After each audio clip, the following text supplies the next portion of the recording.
Баршаңызға қайырлы күн достар.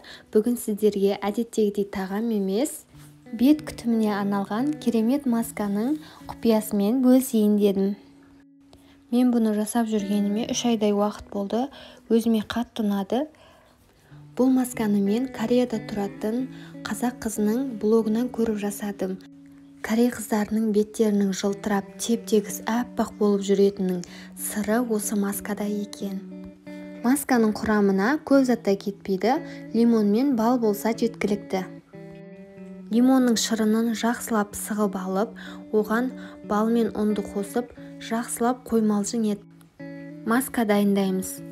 Маска бетке жаққанда ағып кетпейтіндей болу керек. Осы масканы үзбей 10 күн жасап көріңіз, нәтижесін байқайсыз.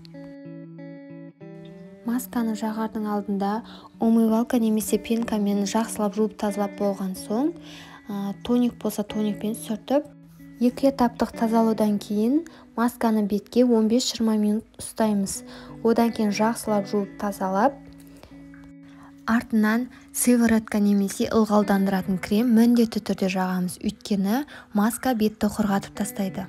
Кореяда әйел адамдармен қатар ер адамдар да бет күтіміне қатты қарайды екен. Күннің ыстығында олар беттерін орап, қол сатырсыз сыртқа шықпайды екен. Видеода көріп тұрғандарыңыздай, қоспалардың үшеуінің де мөлшерлері бірдей болу керек.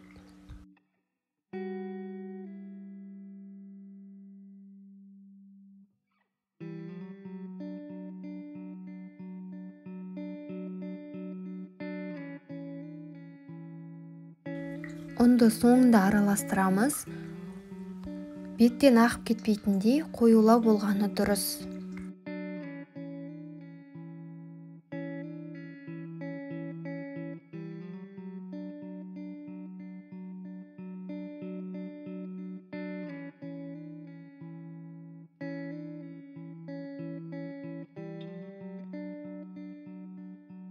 Балдың мейлінше табиғи болғаны дұрыс, себебі жасанды балдар бетке аллергия беруі мүмкін.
Видеом пайдалы болды деген сенімдемін.